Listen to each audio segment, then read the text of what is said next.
Mga kapatid, kapayapaan po ang sumainyo sa inyong lahat. Ngayon ay babasahin po natin ang 1 Corinthians chapter 9.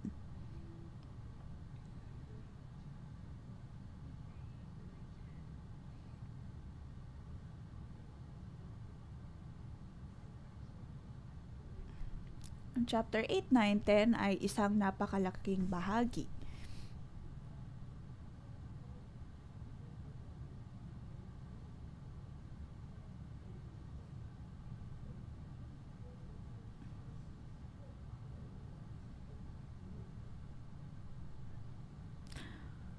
Maraming mga taga-Korinto ang nagtatanong kay Pablo tungkol sa mga pagkakaroon ng mga Diyos-Diyosan.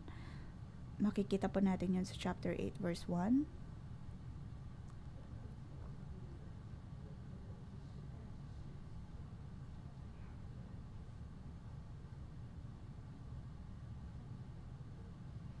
Siya ay tumutugon sa isang katanungan.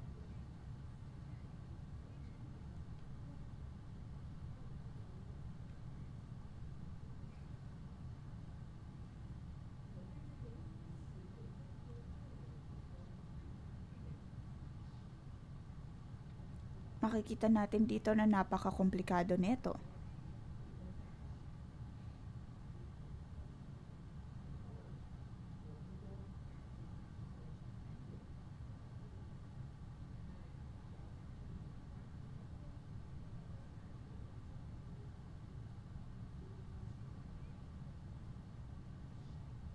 Sa chapter 8 ay ibinahagi ni Pablo ang kanyang mga opinyon.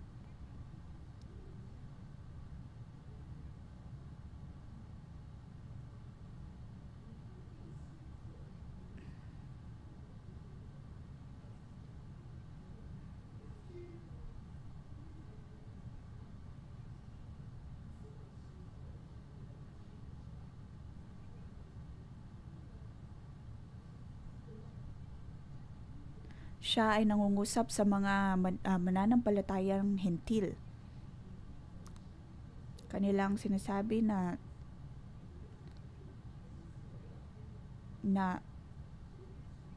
kanilang sinasabi ang kanilang kalayaan.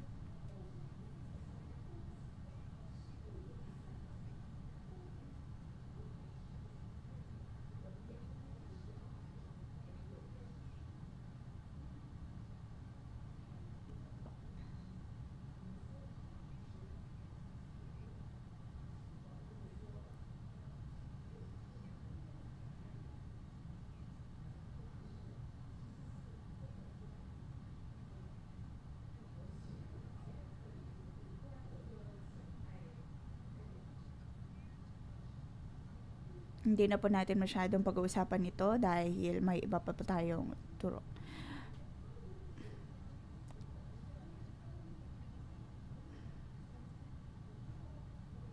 Sinasabi niya lamang doon ng mga bagay, mga pagkain na naihandog sa mga Diyos-Diyosan ay hindi dapat kainin.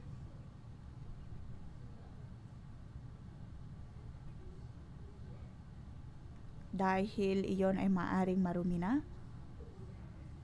Ngunit sinasabi ng mga hintil, ano ba ang hindi madumi? Dahil ilang taon na namin iyong kinakain ngunit wala namang namatay.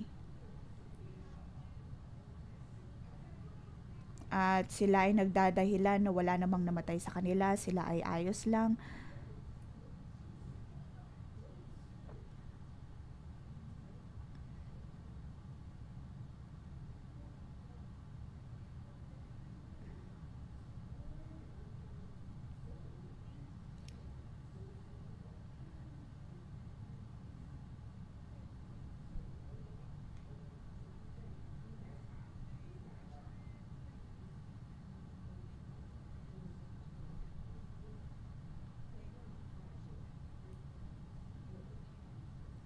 May mga pagkakataon ng mga pagkain na ito ay inihandog muna sa mga Diyos-Diyosan, pagkatapos ay ibebenta din sa iba.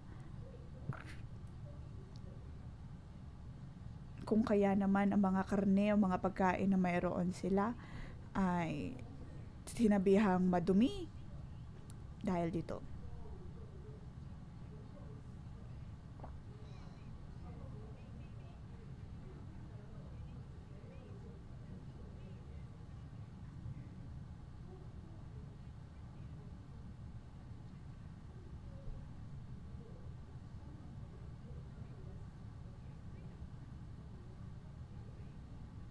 Meron po tayong pananampalataya at ang mga Diyos-Diyosan na ito ay hindi dapat isinasaisip.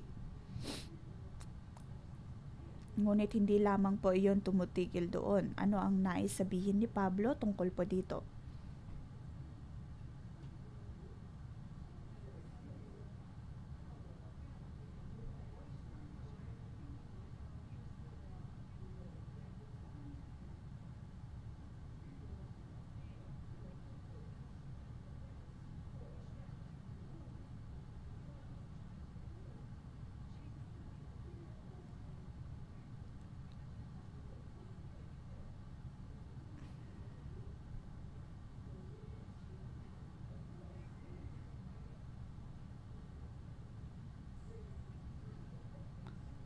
Lahat ng mga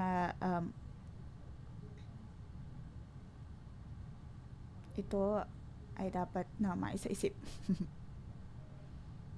Ito ay hindi para pigilan ng mga tao na huwag kumain.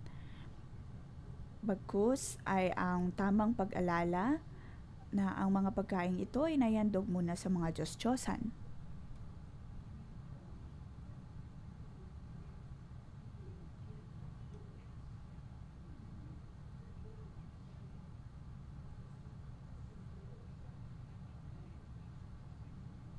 Ang pagkain sa templo ay para ding pagkakaroon ng interaksyon sa mga Diyos-Diyosan. Ang pagkain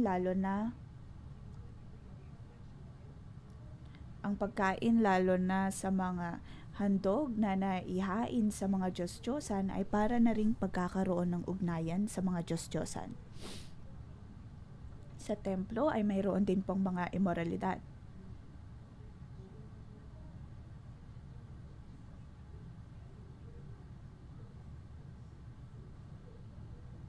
Dapat po nating isaalang-alang na tayo na ay mananampalataya ng Diyos.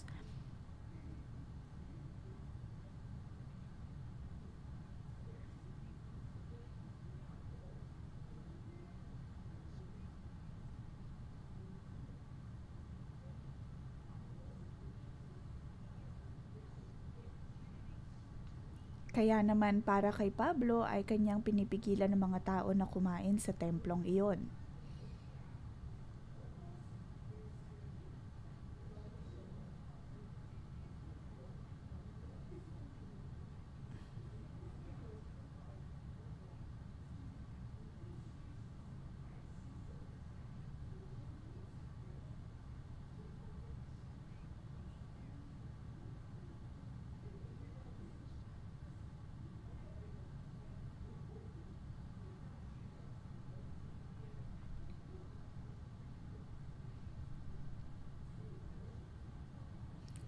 Para kay Pablo, ang kanyang pagsasabi sa mga mananampalatayang ito na huwag magtungo doon ay isang napakalaking hamon dahil kailangan niya ring harapin ang maraming mga conflict, maraming gusot. Dahil sa mga Korintong ito ay mayroon silang kanya-kanyang mga grupo. May mga pagtatanong tungkol sa otoridad ni Pablo na ayaw makinig sa kanya, ayaw gawin kung ano man ang sinasabi niya. Kanilang idinadahilan na hindi maganda ang makinig sa kanya, hindi makatuwiran ang makinig sa kanya.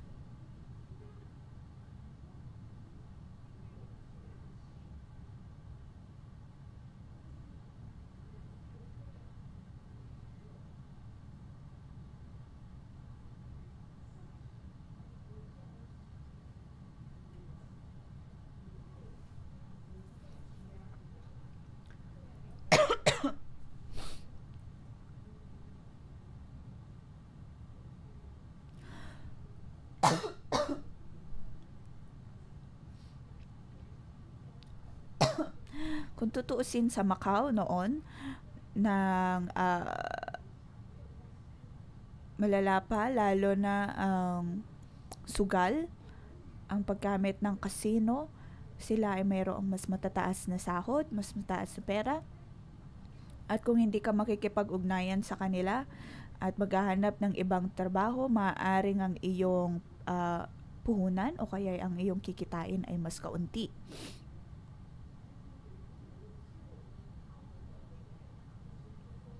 At sa Amen 611, marami sa mga kapatiran doon ang nagtatrabaho sa mga kasino.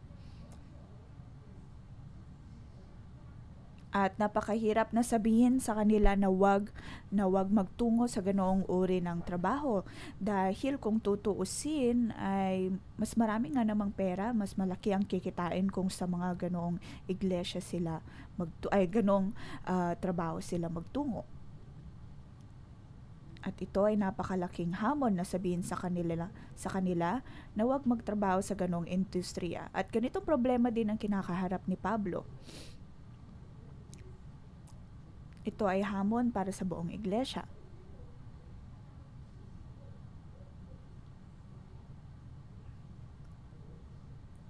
At badaguli ay sumulat na nga si Pablo. Siya ay sumulat ng 3 kabanata tungkol po rito.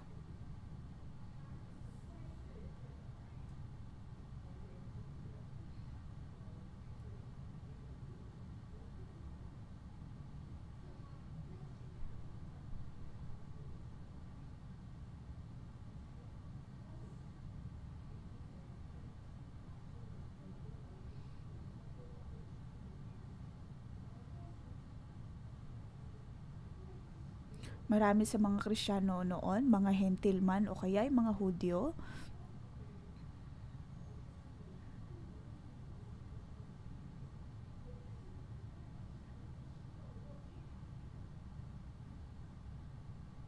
nakita niya marami sa mga Hentil na kumakain ng mga karne. At kung hindi nga po sapat ang kanilang pananampalataya o kaya sila ay mahina,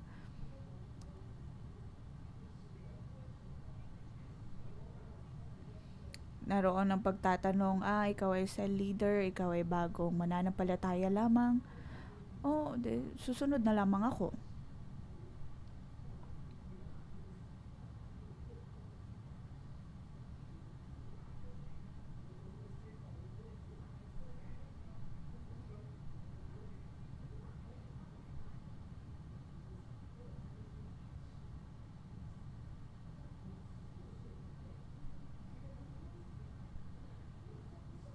Ngunit maaaring sa kanilang puso ay wala doon ang kasapatan o kaya ay kaligayahan.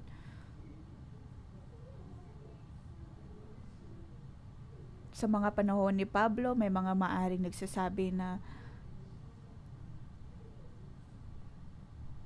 kailanman ay hindi ako kumain ng bagay na ito, ngunit naritong sinasabihan mo ako na makipag-ugnayan. At ano ang dapat na gawin sa ganitong mga pagkakataon? Yun nga pong nabanggit sa chapter 8. Kaya sa Korinto, sinasabi po doon na tayo ay nakipag-isa na sa Diyos. Maaring marami po tayong nalalaman, ngunit hindi lamang po ito hindi sapat na alam lamang po natin ang mga bagay-bagay. Tanging pag-ibig ang makakatulong sa tao. Dapat po nating tulungan ng mga tao ng may pag-ibig.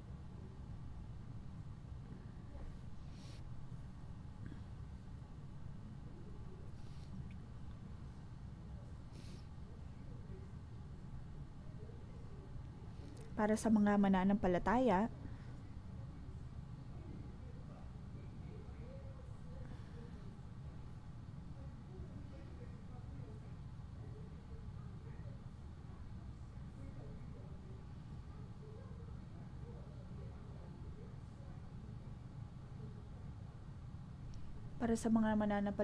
ay kailangan silang tulungan ni Pablo na maunawaan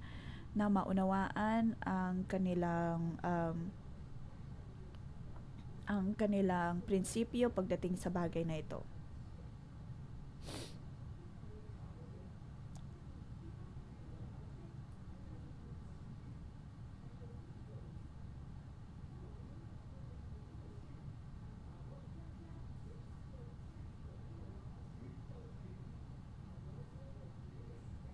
Dito ay may mga taong nagtatanong kung talaga nga bang naisasabuhay ni Pablo ang mga salita na kanyang ibinabahagi o ang mga prinsipyo na kanyang ibinabahagi.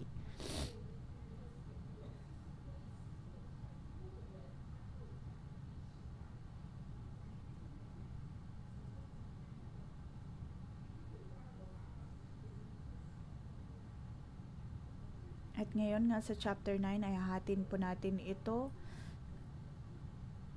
sa tatlong bahagi. Bibigyan po natin ang kabanatang ito ng pamagat.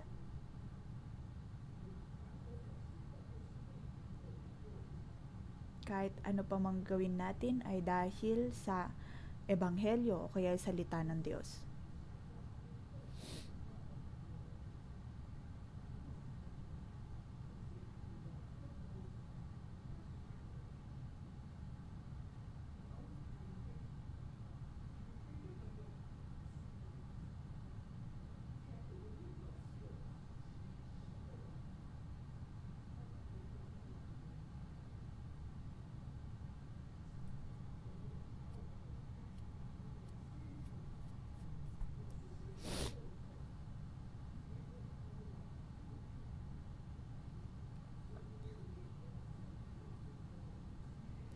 Sa 611 ay lagi po nating sinasabi na matutong sumunod.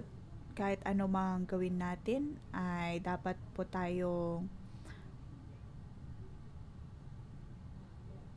dapat pinapanatili po natin ang pagsunod lalo na sa mga espiritual na otoridad na ipinagkaloob ng Diyos sa atin.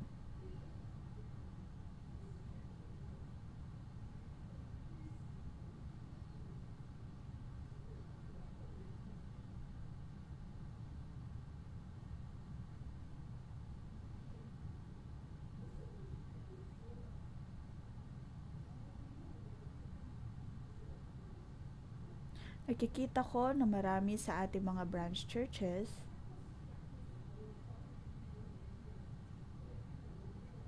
ang hindi lubos na nauunawaan ang bagay na ito. Na ginagamit ang kanilang kapangyarihan, ginagamit ang pulpito, ginagamit maging ang aking pangalan upang sabihin sa mga tao na dapat silang sumusunod muna.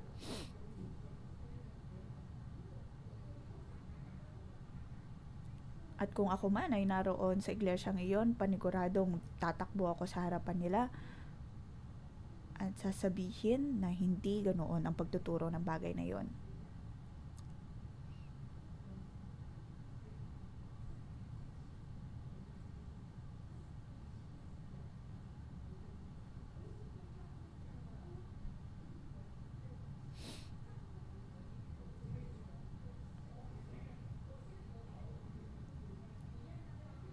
Hindi po dapat natin inaabuso ang bagay na ito.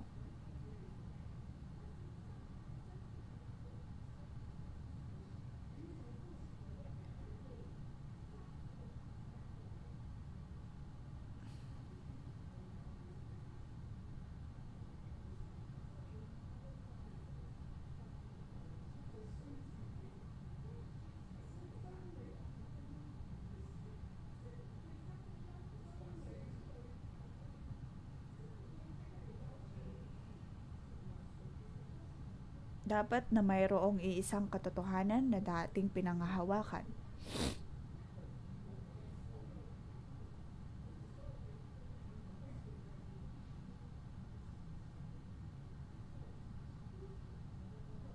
Maraming mga pagkakataon na hindi po natin lubos na unawaan ang konseptong ito at ginagamit ang sarili nilang mga pag-unawa upang ibahagi ang katotohanan ito. Bilang otoridad ay dapat po tayong maging maingat.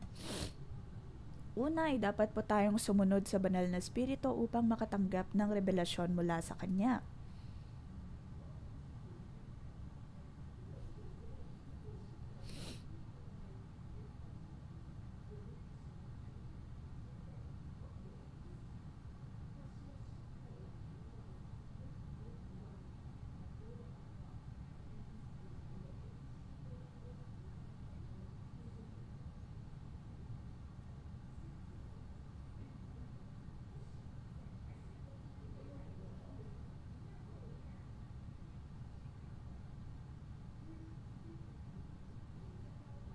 ang ganitong mga pagtuturo, pagsasabi na dapat muna tayong sundin bilang otoridad, pagkatapos kung hindi ito mangyayari ay dahilan upang sila'y umalis sa iglesia, dapat po nating ayusin ang konseptong ito.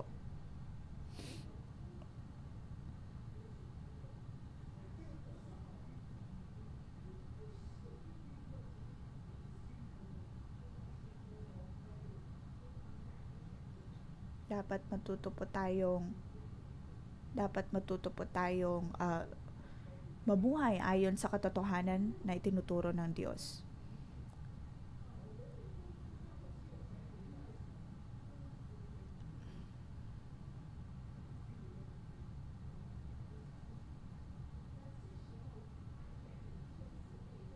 Sa panahon ni Pablo ay may mga taong nagtatanong at pinagdududahan ng kanyang otoridad. At sila nga'y tumutugon sa kanya na para bang hindi siya apostol o kaya disipulo ng Diyos.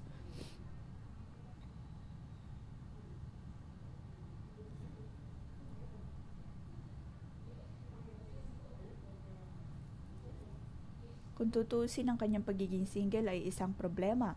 Kahit anumang ginagawa niya ay pinagdududahan ng mga tao.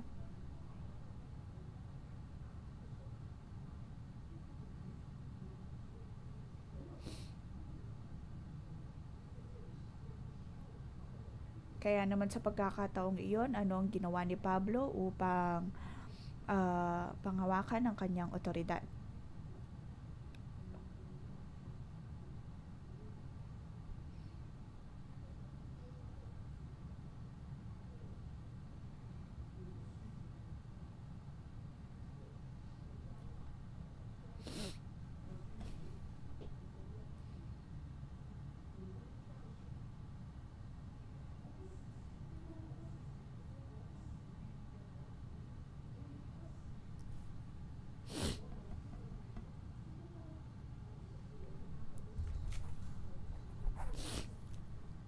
Sabi dito, hindi ba ako malaya, hindi ba ako pastol, hindi ba nakita ko si Jesus na ating Panginoon, hindi ba kayo ang bunga ng aking paglilingkod sa Kanya? Ang iba'y ayaw kilalanin ang aking pagka-apostol, subalit para sa inyo ko isang apostol at kayo ang katibayang ako'y apostol nga ng Panginoon.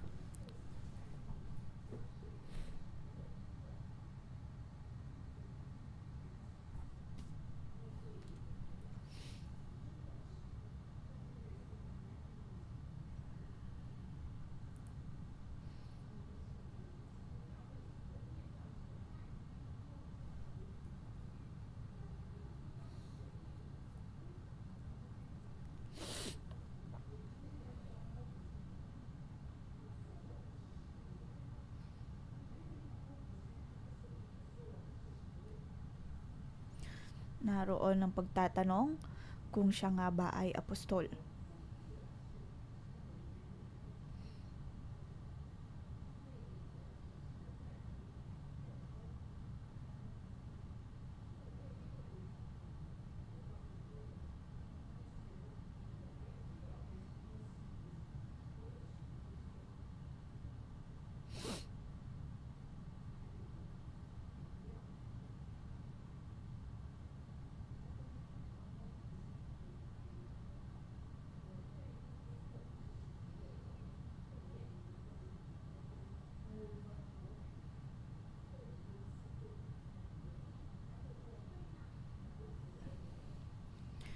Dito ay direktang sinasabi ni Pablo para sa mga tao na nag-aakusa sa kanya. Ito ang kanyang paraan ng pagtugon sa kanila. Ito ay hindi lamang po nangyayari sa mga taga-Korinto, kundi maging din po sa atin ay nangyayari din po ito. Nang ako ay nasa Vancouver,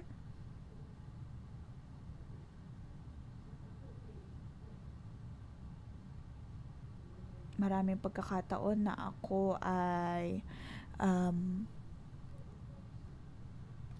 ay tinatanong ng mga tao. May mga taong nais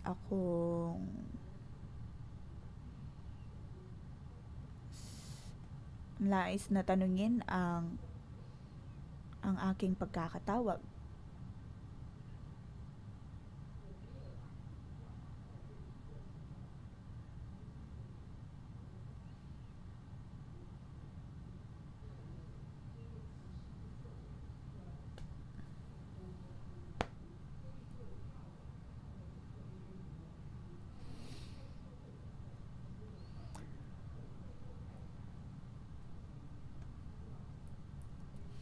May mga tao na nagsimulang tanungin ang aking pagkakatawag.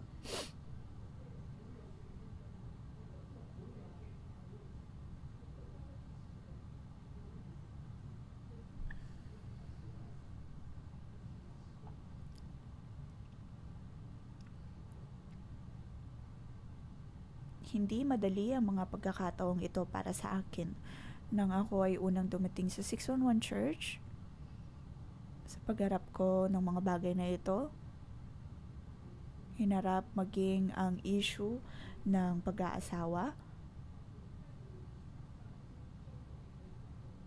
May mga taong nagtatanong kung maaari ba silang maikasal muli. At may mga nagtatanong bakit ko ginagawa ang bagay na ito. At may mga nagsasabi na ako ay gumagawa ng problema. Dahil iyon ay espiritu ng sobrang pagiging relihiyoso. Para sa ibang mga tao ay hindi po nila matanggap ang mga pananaw na mayroon po tayo bilang iglesia.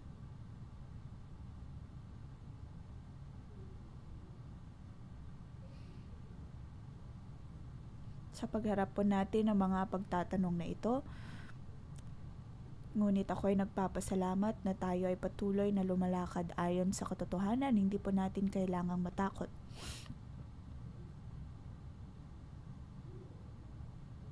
Diyos ang haharap sa mga taong ito.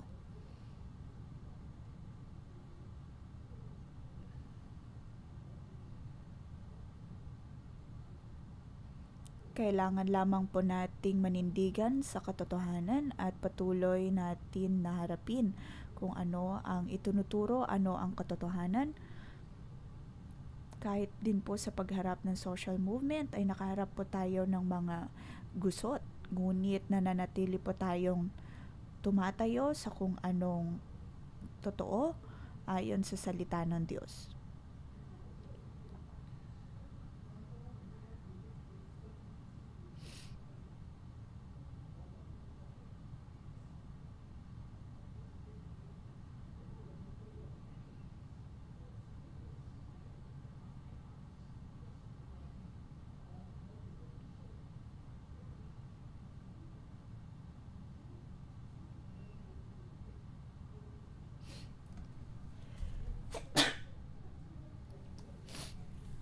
Verse 4 at 5, wala ba kaming karapatang tustusan ng iglesia sa aming pangangailangan? Wala ba kaming karapatang magsama ng asawang Kristiyano? Tulad ng ginagawa ng ibang mga apostol at mga kapatid ng Panginoon at gayon din ni Pedro. Sabi ni Pablo ay meron, ngunit ang lahat ng ito ay akin ding isinusuko. Dahil dapat din na tignan ang timing. Sa verse 7,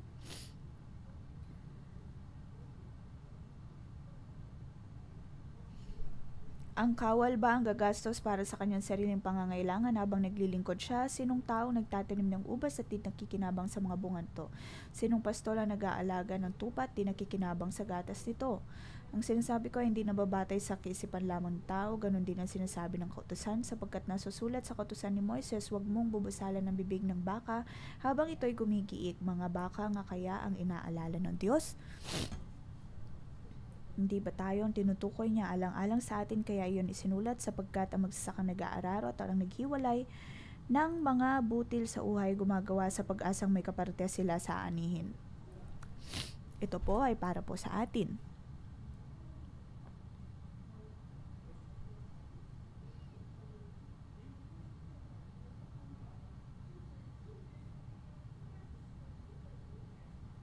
Kaya naman ang mga ito ay hindi lamang po naisulat ng basta-basta sa lumang tipan o kaya ay para lamang sa mga baka, para lamang sa mga naroon.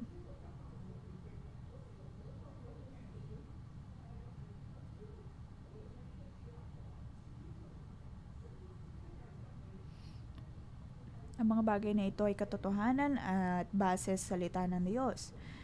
At ang mga ito nga ay naisulat para po sa atin.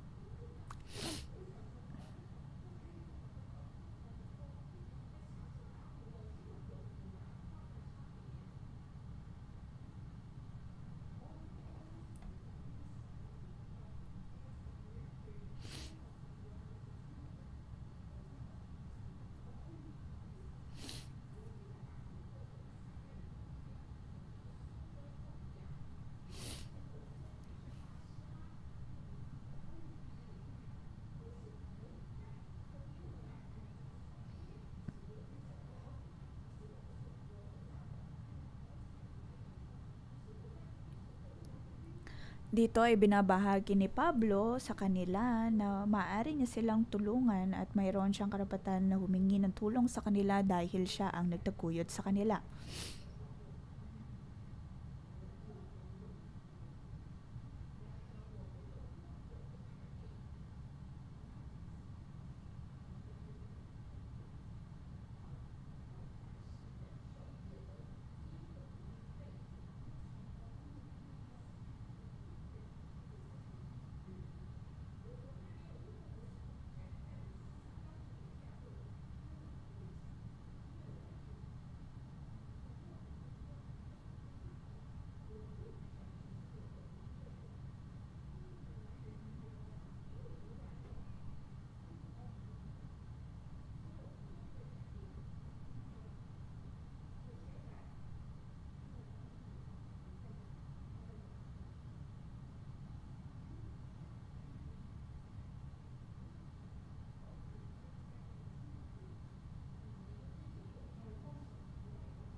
Dito ay sinasabi ni Pablo na oo, mayroon siyang otoridad ngunit kailangan niya ding itong isuko. At kailangan niyang ibaba madalas ang kanyang sarili upang makatulong sa iba.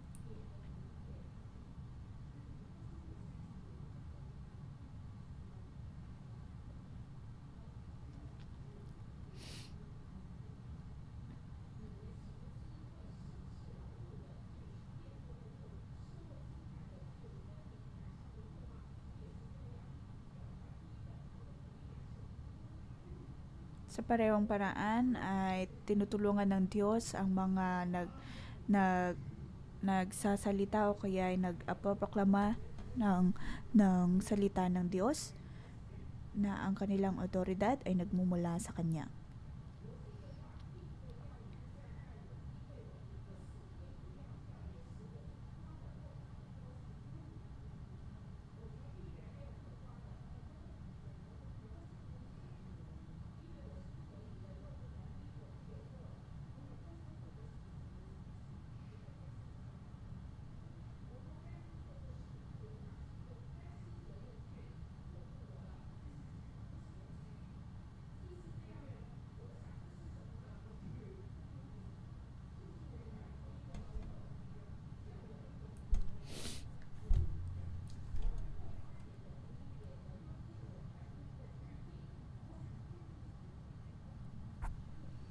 Dito sa kanilang pagbabahagi ng salita, ito ay hindi lamang paggamit ng otoridad. Binabahagi ni Pablo dito na ang kanyang pagproproklama ng salita ng Diyos ay ginagawa niya ng libre. dahil ayaw niya din na maging dahilan ito, maging balakid ito sa higit pang pagpapalaganap ng salita ng Diyos. Kaya hindi dapat nila sabihin na siya ay sakim dahil kanyang ibinibigay ito ng malaya at ng bukas. Ito ay isang bagay na kanyang ipinagmamalaki na maging sa kanyang paglilingkod, sa kanyang pagbabahagi ng salita ng Diyos, ito ay walang kapalit na pera.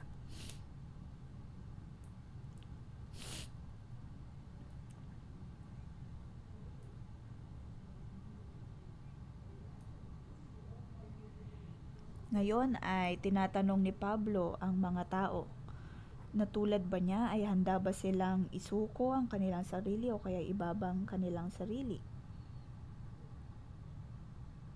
at hindi gamitin ang salita ng Diyos para sa pansariling kapakanan. Dito sinasabi ni Pablo na siya ang kanilang espiritual na ama. Ikalawa, verse 19 to 23.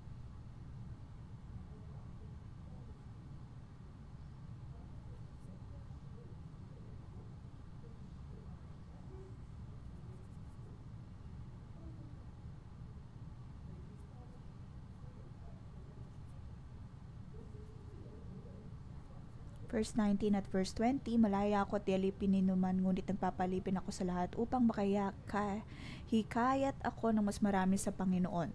Sa pilang ng mga Hudyo, ako'y namumuhay tulad ng isang Hudyo upang mahikayat ko sila kahit na hindi ako saklaw ng kautusan. Nagpailalim ako rito alang-alang sa mga nasa ilalim ng kautusan upang mailapit ko sila sa Diyos.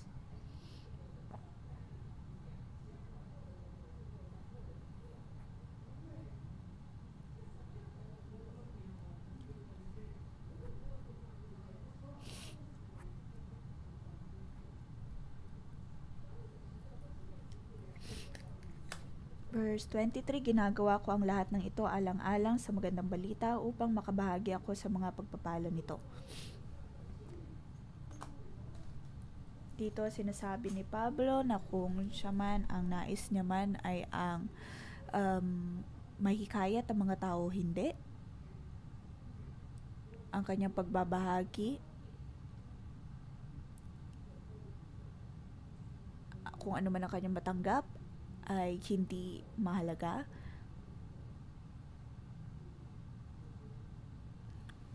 Dahil ang nais lamang niya ay ang matanggap nila ang salita ng Diyos.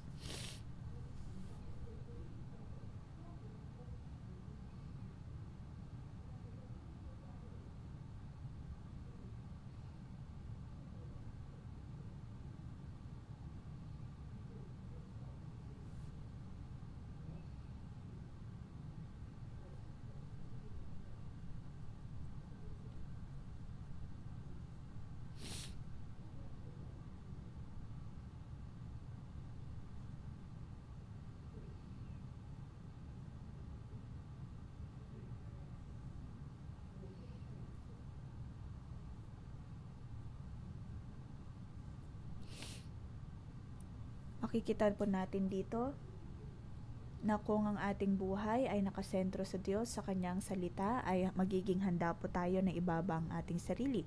Magkakaroon tayo ng kalakasan ng pananampalataya, ng pag-ibig at sapat na pagtitiwala.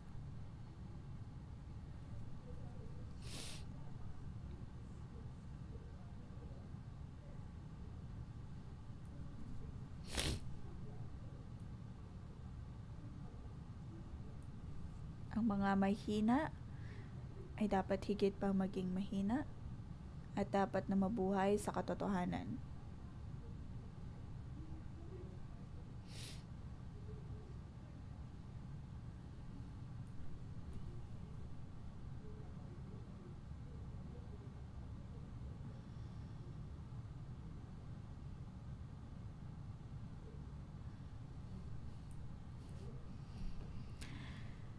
Tanging pag-ibig lamang po ang makakatulong sa tao. Dahil ang labis na kaalaman ay magiging dahilan ng pagyayabang lamang ng tao.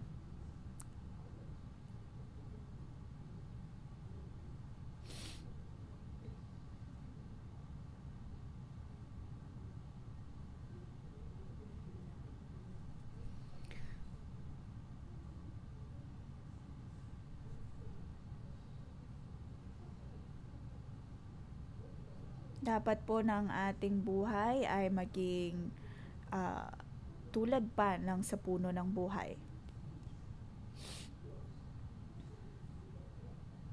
Dapat po tayo maging bahagi ng puno ng buhay. Dapat po tayo maging puno ng buhay.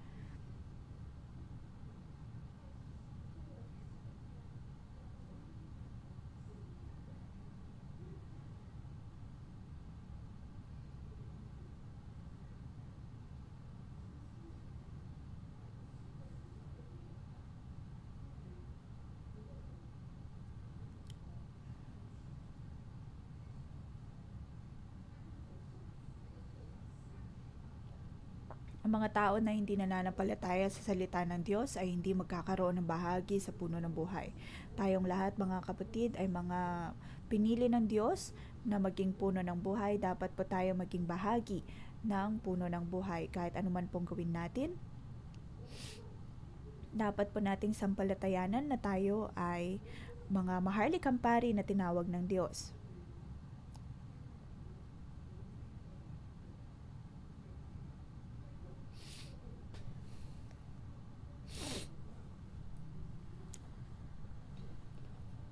May mga pagkakataon marahil na kinukumpara natin ang ating sarili sa iba. Ngunit hindi po dapat natin ito ginagawa. Kung sila ay gumagawa ng tama, then dapat lamang po natin silang tulungan at higit na suportahan. At hindi po dapat tayo nagkakaroon ng pag-iisip na dapat akong gumawa ng mas mabuti kaysa sa iba, dapat ako maging mas magaling kaysa sa iba. Ngunit ang sinasabi po ni Pablo dito, na matuto po na tayong magpakumbaba, isuko ang ating sarili, ibaba ang ating sarili, dahil sa ganitong paraan po tayo nagbibigay ng kaluwalhatian sa Diyos. Ibaba ang sarili bilang otoridad, ibaba ang sarili sa kabila ng kaalaman na mayroon po tayo.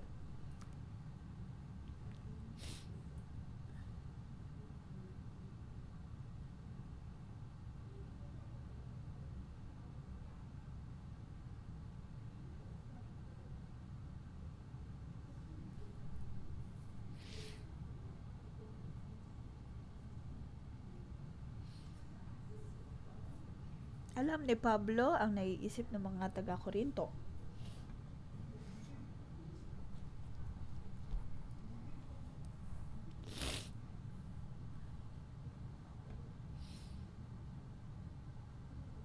Maraming mga nagtatanong at gumagawa ng kani-kanilang mga grupo upang akusahan siya. Ngayon makikita po natin sa huling mga bahagi ng kabanatang ito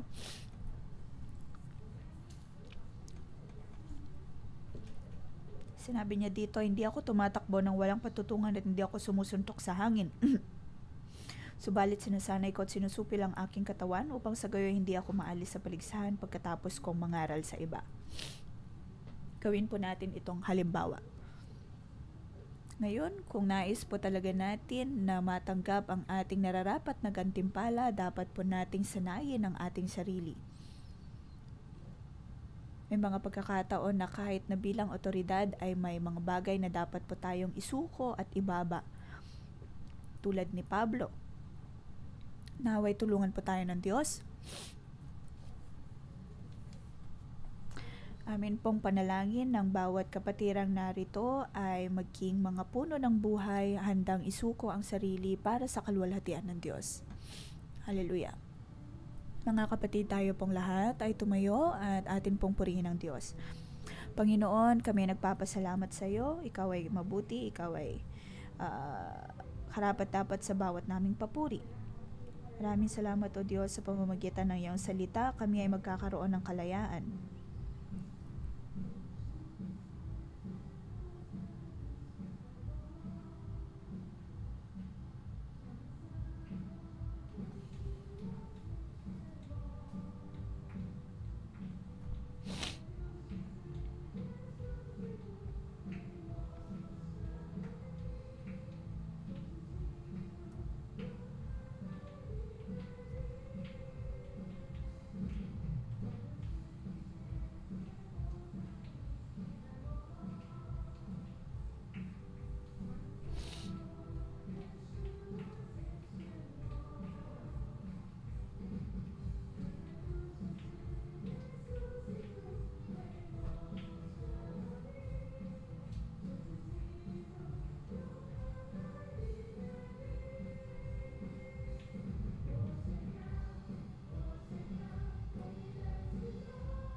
Tulad ng sinabi po sa salitang ito, atin pong iproklama na tayo ay malaya, na tayo ay anak ng Diyos. Alam po natin ang ating pagkakakilanlan at ito ay atin pong iproklama.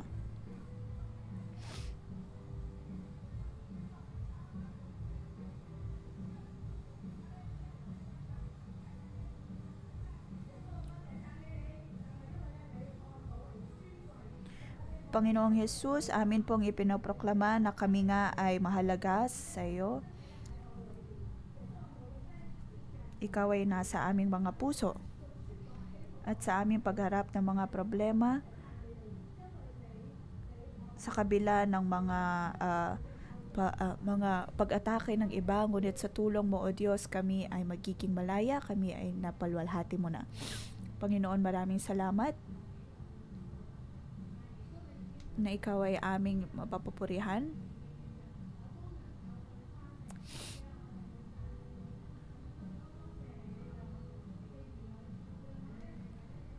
Panginoon, maraming salamat na ako'y tinawag mo upang maging iyong anak. Mula pa noon, O Diyos, ay pinili mo na kami. Panginoon, iyong sinasabi na kami ay iyong prinsesa, kami ay iyong likod. Panginoon, maraming salamat.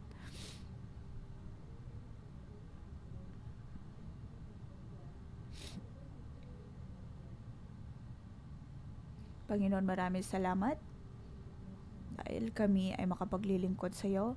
May mga pagkakataon, O Diyos, na sa aming pagdidisipulo kami ay nakakaranas ng problema, ng mga hamon.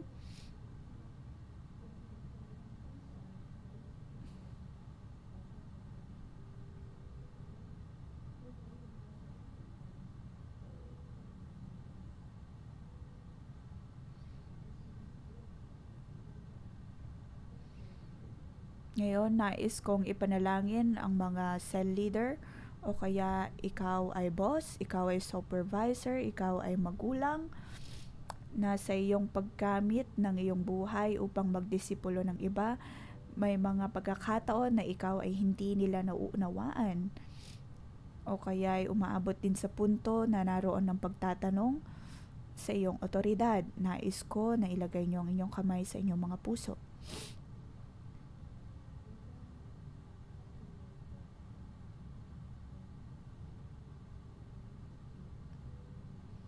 Ng mga cell member na nagduda sa iyong kapangyarihan, sa iyong otoridad, maaari po natin tong isuko sa Diyos. Banal na Espiritu, naway tulungan mo kami.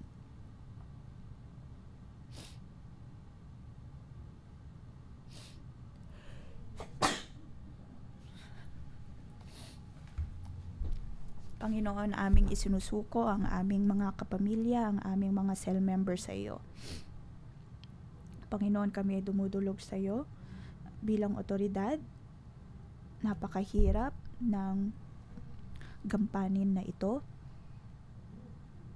Sa mga pagkakataon na sa aming pagbibigay ng aming pagkain sa kanila, pagbibigay ng iyong mga salita, sila ay babalik sa amin ng may pagdududa, ng may pagtatanong. Maaaring may mga ilan po sa atin na kahit ikaw bilang magulang ay napagalitan ka pa mismo ng iyong anak. O kaya mga anak na nagiging bayolente.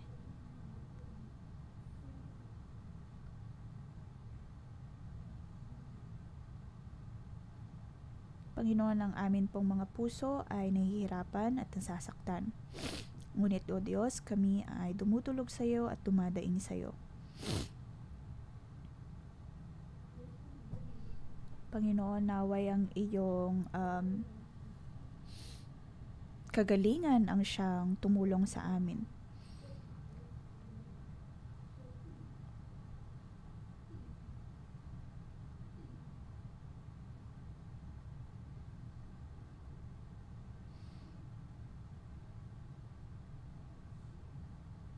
Panginoon, naway kumilos ka sa aming buhay. Panginoon, kailangan ka namin.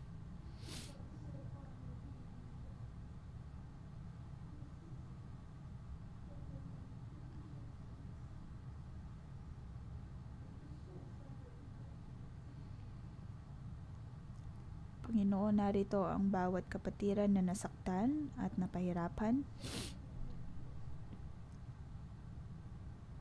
Naway pagalingin mo ang bawat sugat sa amin pong mga puso.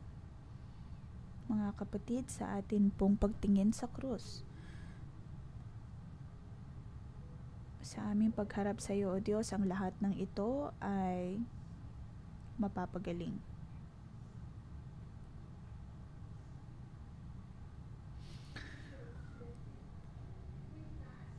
Kahit na kami ay may mga otoridad, O Diyos, kakayanin naming magamit ito ayon sa iyong kalooban. Panginoon, narito kaming isinusuko din ang aming mga sarili. Isinusuko ang bawat karapatan na mayroon kami. Hindi lamang kami, O Diyos, naghahabol ng tao. Ngunit ang nais namin ay ang sumunod sa iyo.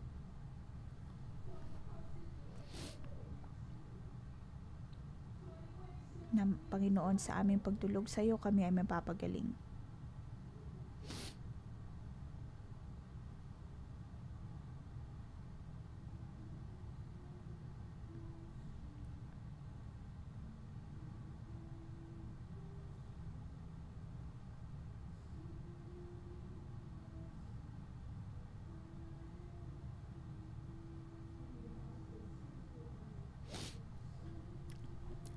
Panginoon, naway ang iyong banal na dugo ang siyang pumasok sa amin pong mga puso.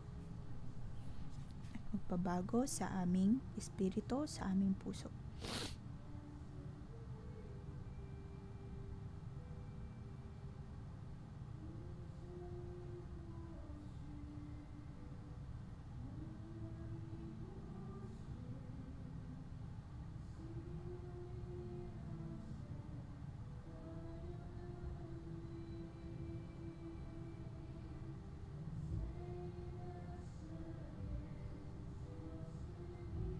Panginoon, kami ay nagpapasalamat sa iyo.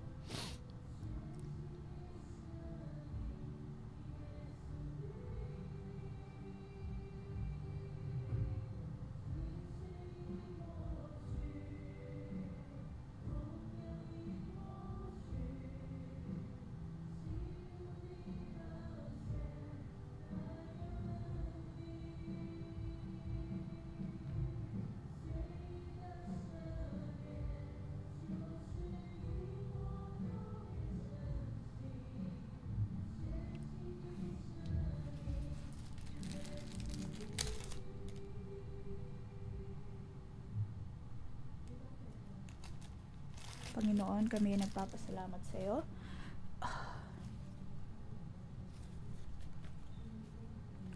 Lahat ng mga tao na nakapanakit sa amin noon, O Diyos, ay amin pong isinusuko sa iyong mga kamay. Panginoon, naway tulungan mo kami.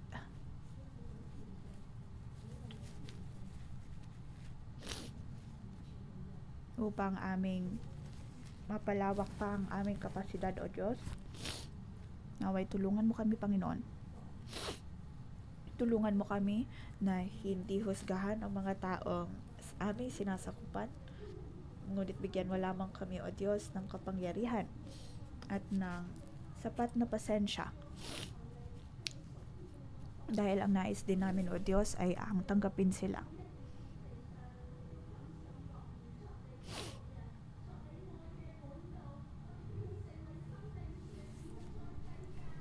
Panginoon, tulungan mo kami na maging puno ng buhay. Mga kapatid, atin pong ipanalangin ang ating mga sarili.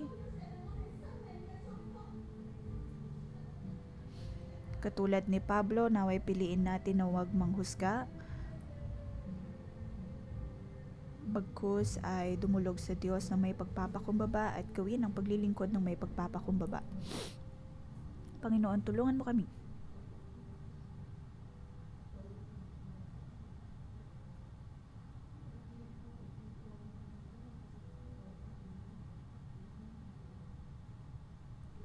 Panginoon, ang nais namin ay maging tao na yumayakap sa kung anong tama. May mga pagkakataon na Iniisip lamang namin ang aming mga sarili, ngunit sa aming pagdulog sa iyo, amin pong isinusuko ang aming mga sarili.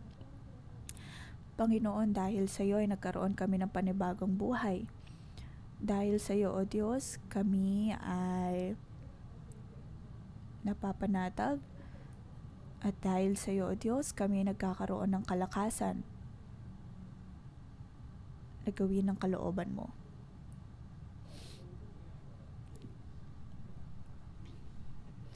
Sa nabasa po natin, nabasa natin ang pagtatanong ni Pablo.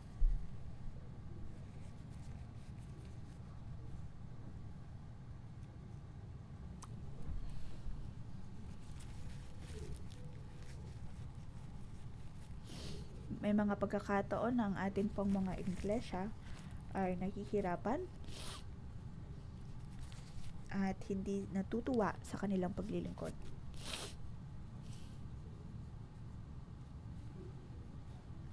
Naroon ang labis na pagiging negatibo, kung kaya naman marapat lamang na atin pong ipanalangin ang ating mga iglesia naway mabigyan sila ng kapasidad at kalakasan tulad ni Pablo. At magkaroon din ng maliwanag na pag-unawa pagdating sa katotohanan ng Diyos.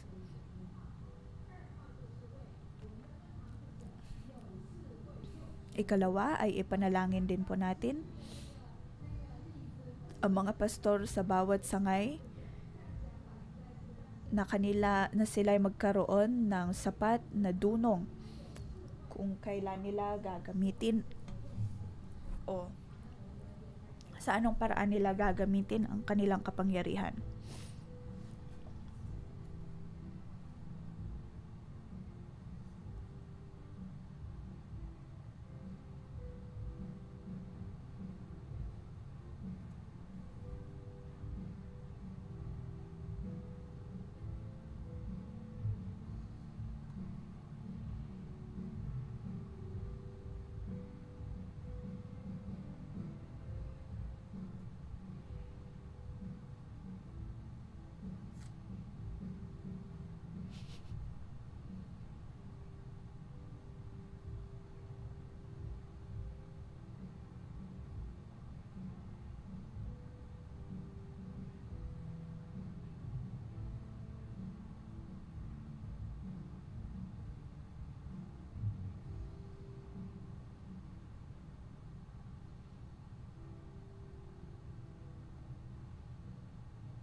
Panginoon, bilang inang iglesia, nais kong ipanalangin ang lahat ng mga iglesia, lahat ng branch churches.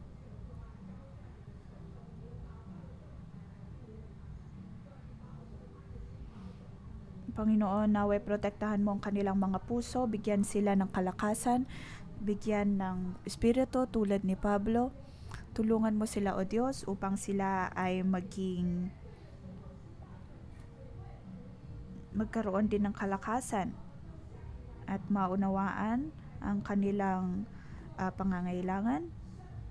Tulungan mo sila, O Diyos, na para sa iyong mga salita ay matuto nilang isuko ang kanilang mga sarili. Tulungan mo sila na maging mabuting ehemplo, maging puno ng buhay. Panginoon, kailangan namin ang iyong habag at biyaya.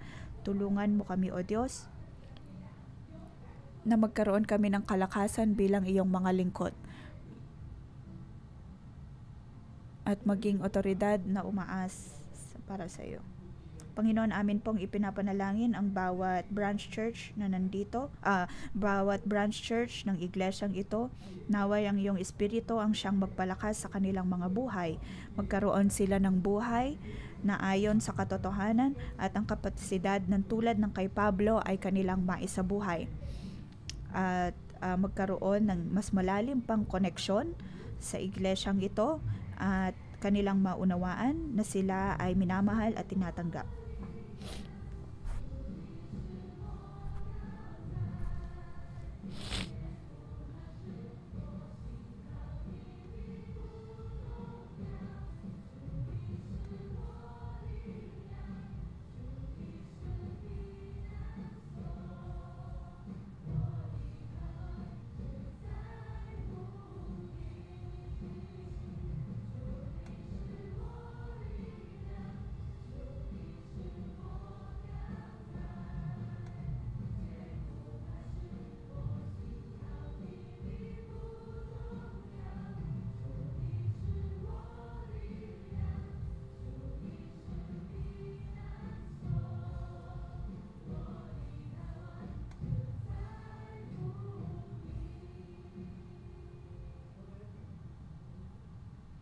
Atin pong ipikit ang ating mga mata.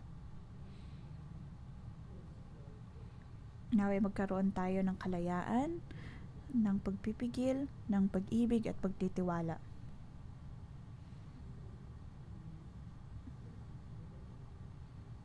Una, tayo po ay sumunod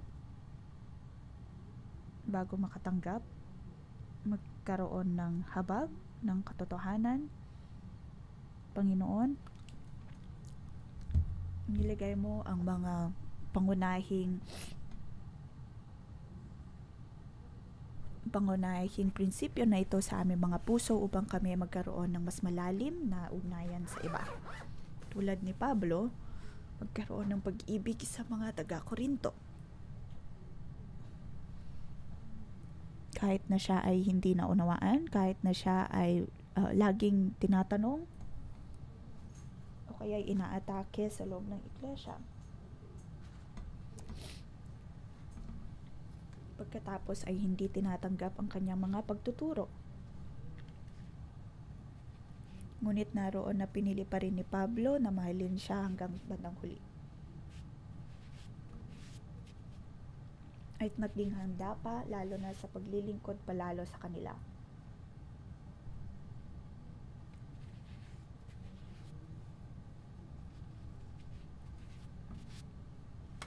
Panginoon, naway bigyan mo din kami ng ganitong puso, ng ganitong paglilingkod. Sa akin, sa aking mga katrabaho, sa mga cell leader, sa bawat kapatiran.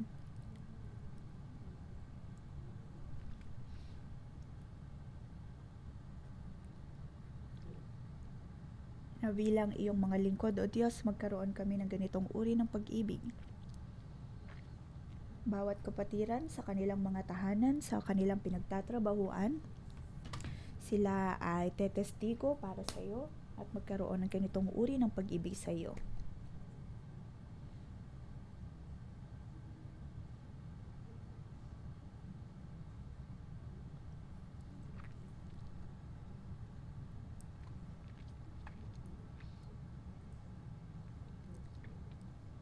Panginoon, tulungan mo kami na matutong ibaba ang aming sarili, magpakumbaba at magkaroon ng pagpipigil. Magkaroon kami ng bahagi sa iyong kaharian.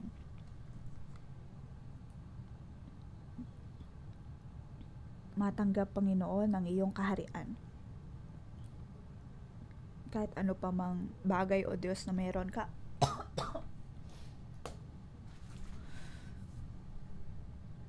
Naway magkaroon kami ng sapat na habag at biyaya upang maunawaan din namin, O Diyos, na mahalin ang bawat isa. Tulad ng pag-ibig na mayroon si Pablo sa kanyang iglesia, na hindi lamang iniisip ang aming sarili at laging iniisip na kami ay pinapahirapan ng iba, kung sinasaktan ng iba, na kami ay ginagawan ng mali ng iba. Hindi lamang kami mananatili sa ganitong kaisipan. Panginoon, handa kami na isuko ang aming sarili para sa iyong salita, para kay Kristo.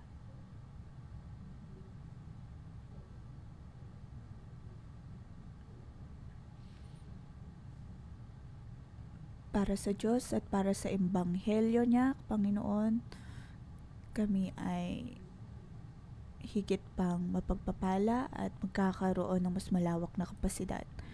Naway ang banal na Espiritu ng Diyos ang siyang maghari po sa atin. Naway matanggap po natin ng puso na mayroon si Pablo at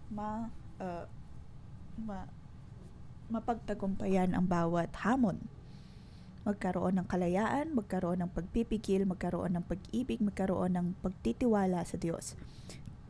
Higit na paniniwala na ikaw ang Diyos na siyang naghahandog sa amin ng bawat biyaya. Ito ang aming panalangin sa ngalan ni Jesus. Amen.